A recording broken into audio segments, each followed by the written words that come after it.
first question that comes to my mind is that among all of this, even when the industry is grappling with other challenges like Red Sea and all, how do vessel carriers, intermediaries, shippers, they are making sense of this? Like there's EU ETS, there is new carbon tax, which is kind of, at least in the media, this is expected to be implemented starting next year.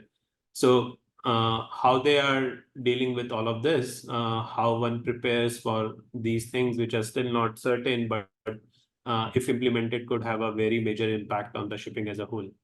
Yeah, again, there's several elements to this. First of all, in terms of especially on the container lines and the ETS, de facto, this is already implemented. To some degree, you can argue that reporting your emissions, which is the basic work for this, has been in effect for several years. That is where the shipping lines have to report under the MRV legislation in the EU.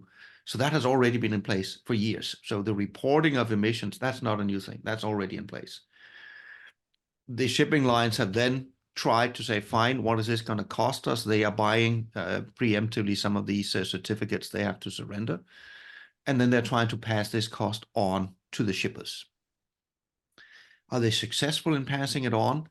That right now is a question that is almost impossible to answer. And the Red Sea is actually one of the reasons why this is impossible to answer. If you look at the progression of this, the EU ETS came into effect here from January 24. That means that the shipping lines also had these new surcharges that were applicable from January.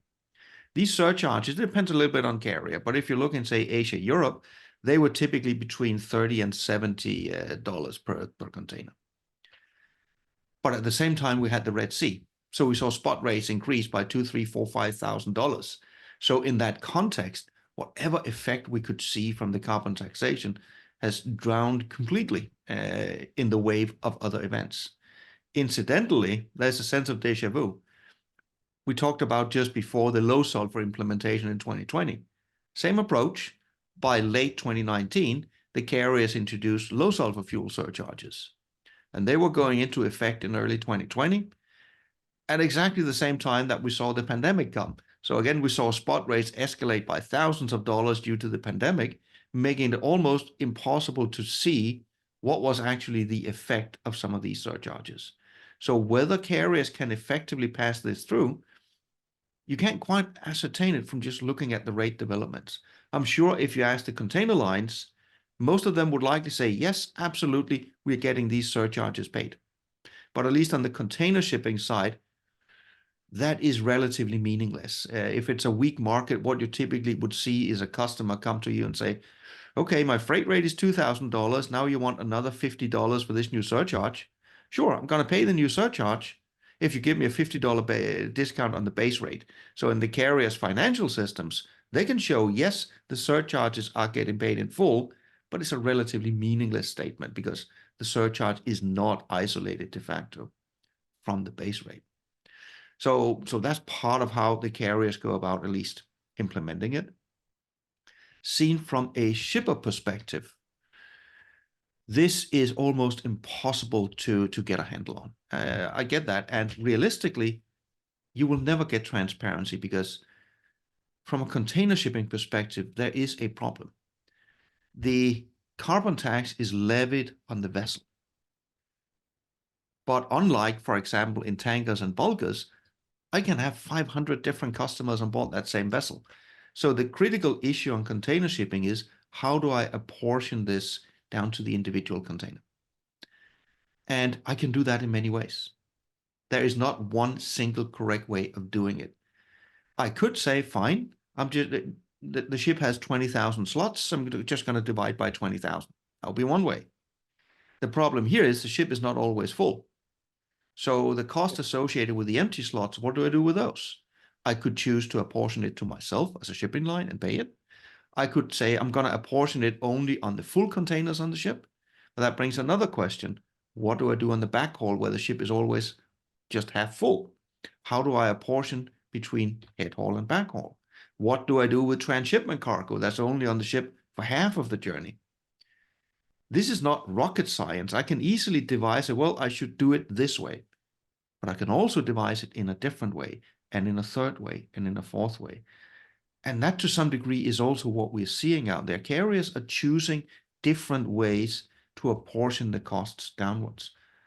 It's not that any of the carriers are doing anything wrong. It's just there is no single correct way of doing it. It becomes a matter of choice.